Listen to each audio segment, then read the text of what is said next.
Igbo ndị ọma njem ọnụ na-ekelekwa m unu. Ọkwa ndị Igbo siri na nke onye na-eme ka eji mara ya. Mgbe na-ekele Igbo Igbo na-asụ Chukwu gọzikwa unu rinne n'ọba adaeze nwa Nsụka na-ekwuro. Wee zọpụ ije wee bịawa Ikenga Hotel ebe a na-emere ọkwa na nkwọncha Nsụka, ebe anyị na-akwalite ọdịbe anyị n'onono. Ndị Nsụka na-ekele m unu. Igbo ka m kọtụrụ unu obere akụkọ gbasara mụ na Catchiest nwanne m. Ọkwa n'ụtụtụ ka m zọpụrụ ije wee pụta ka m kelee n'Olisa na ndị o nyere m nunu. Ya ka m na-ekele na-aga ọhọ na-ekele ndị nne na nna ndị nwụrụ anwụ, ndị buru anyị ụzọ wee gbawa ya bụ ọsọ wee na-ayọ ha odo wee sị Nwachukwu ka ọ nọnyere anyị yọwara anyị ayọyọ ka Olisa akere ụwa bịa n'uru n'olu anyị yoo.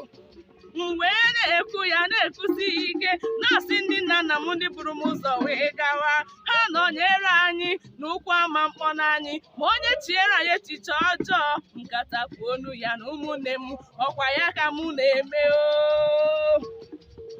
Amaghị m na Catchiest nọ m n'akụkụ na-ekiri m na-efe n'isi wee sị m adaeze nwa Nsụka.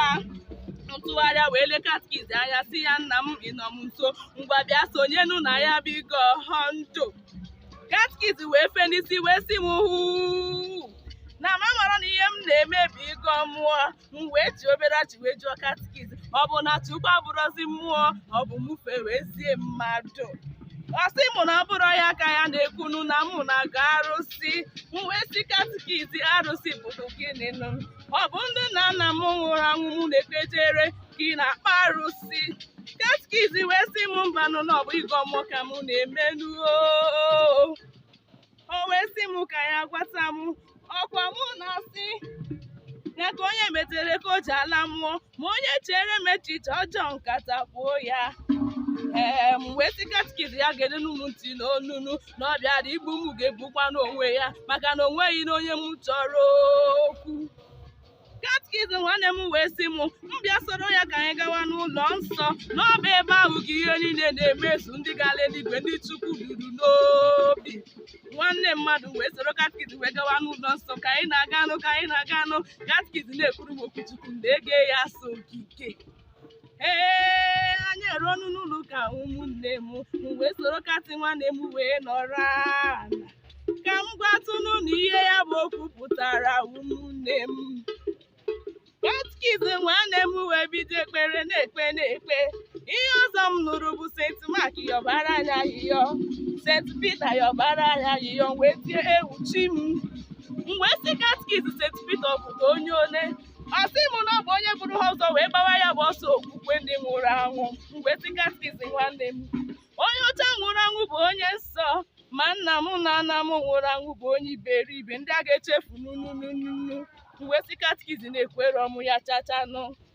A na-ekwu ka a na-ekwu onye ndu ekpere wee sị mmadụ niile wee onye aka ekpe henu. M soro nụ ha were na-akpeghị henu ụmụnne m ka m gwanụ gị ihe meziri nụ.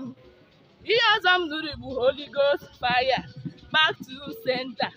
Wee ne Catchiest anya wee sị ya nna m back to center bụ ezigbo ekpere ma ọ bịara igbu m ga-egbu onwe ya gbaji ekpere nwanne m na-ana m. Wee bido wee nawara onwe m jesi nna nna m gbaa ya n'ụlọ n'ọba amaghị ihe na-eme m. Igbo na-ekelekwa m nnu ka anyị tinyata n'azụ mesiwe ya bụ ihe ike ka o si dị anyị n'obi. Nne m kpọrọ m sị m adaeze nwa Nsụka ị na-agọzi mmụọ. M sị ya na ọ bụrụ ọnụ mmụọ ka m na-agọ n'ọbụ ihe nna nna m ha kụziri m ka m na-eme ka ya gbakọghara ịnyụ anyụ. Ndị Igbo be anyị n'ụbịa sonyenu nwa ada ka ya gbakụ na-ewusi ike gboo.